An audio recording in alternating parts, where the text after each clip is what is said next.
Southwest Asia, February 2, 2018. U.S.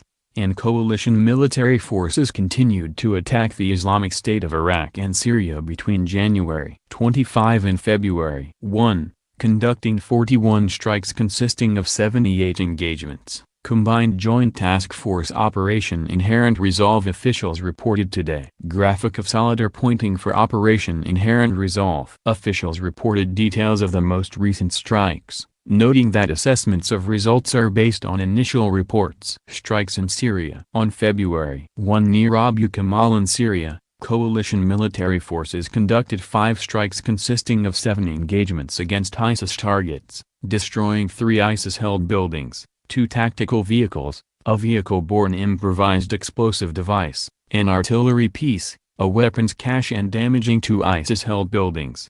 On January 31 near Abu Kamal in Syria, coalition military forces conducted 7 strikes consisting of 8 engagements against ISIS targets, destroying an artillery piece, a construction vehicle, a fighting position, a mortar tube, a staging facility and a headquarters. On January 31 near Shaydadi, Syria, a strike destroyed an ISIS fighting position. On January 30 near Abu Kamal in Syria, coalition military forces conducted 7 strikes consisting of 18 engagements against ISIS targets, destroying 2 ISIS supply routes, 3 ISIS headquarters, a staging facility, an ISIS motorcycle and an artillery piece. On January 29 near Abu Kamal in Syria, coalition military forces conducted 3 strikes consisting of 7 engagements against ISIS targets, destroying an ISIS construction vehicle, 2 ISIS-held buildings and a mortar. On January 28 near Abu Kamal in Syria, coalition military forces conducted 9 strikes consisting of 20 engagements against ISIS targets, destroying 3 ISIS-held buildings, an unmanned aerial vehicle, 3 weapons caches, a vehicle-borne improvised explosive device, an ISIS van and 7 pieces of ISIS construction equipment. On January 27 near Abu Kamal in Syria, coalition military forces conducted 5 strikes consisting of 10 engagements against ISIS targets, destroying 4 fighting positions, an ISIS-held building and 6 construction vehicles.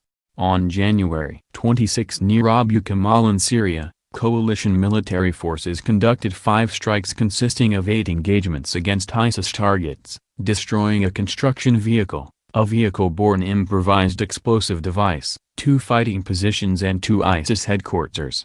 On January 25 near Abu Kamal in Syria, coalition military forces conducted a strike consisting of 2 engagements against ISIS targets, destroying an ISIS staging area and a fighting position.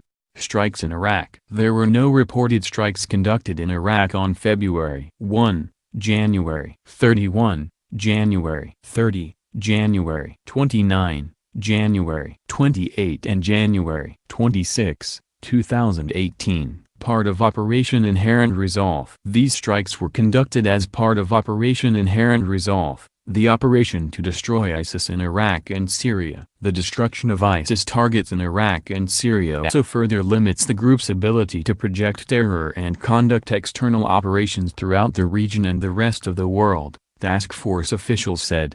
The list above contains all strikes conducted by fighter, attack, bomber, rotary wing or remotely piloted aircraft, rocket-propelled artillery, and some ground-based tactical artillery when fired on planned targets, officials noted. Ground-based artillery fired in counterfire or in fire support to maneuver roles is not classified as a strike, they added. A strike, as defined by the coalition, refers to one or more kinetic engagements that occur in roughly the same geographic location to produce a single or cumulative effect. For example, task force officials explained, a single aircraft delivering a single weapon against a lone ISIS vehicle is one strike, but so is multiple aircraft delivering dozens of weapons against a group of ISIS-held buildings and weapon systems in a compound, having the cumulative effect of making that facility harder or impossible to use. Strike assessments are based on initial reports and may be refined, officials said. The task force does not report the number or type of aircraft employed in a strike, the number of munitions dropped in each strike, or the number of individual munition impact points against a target.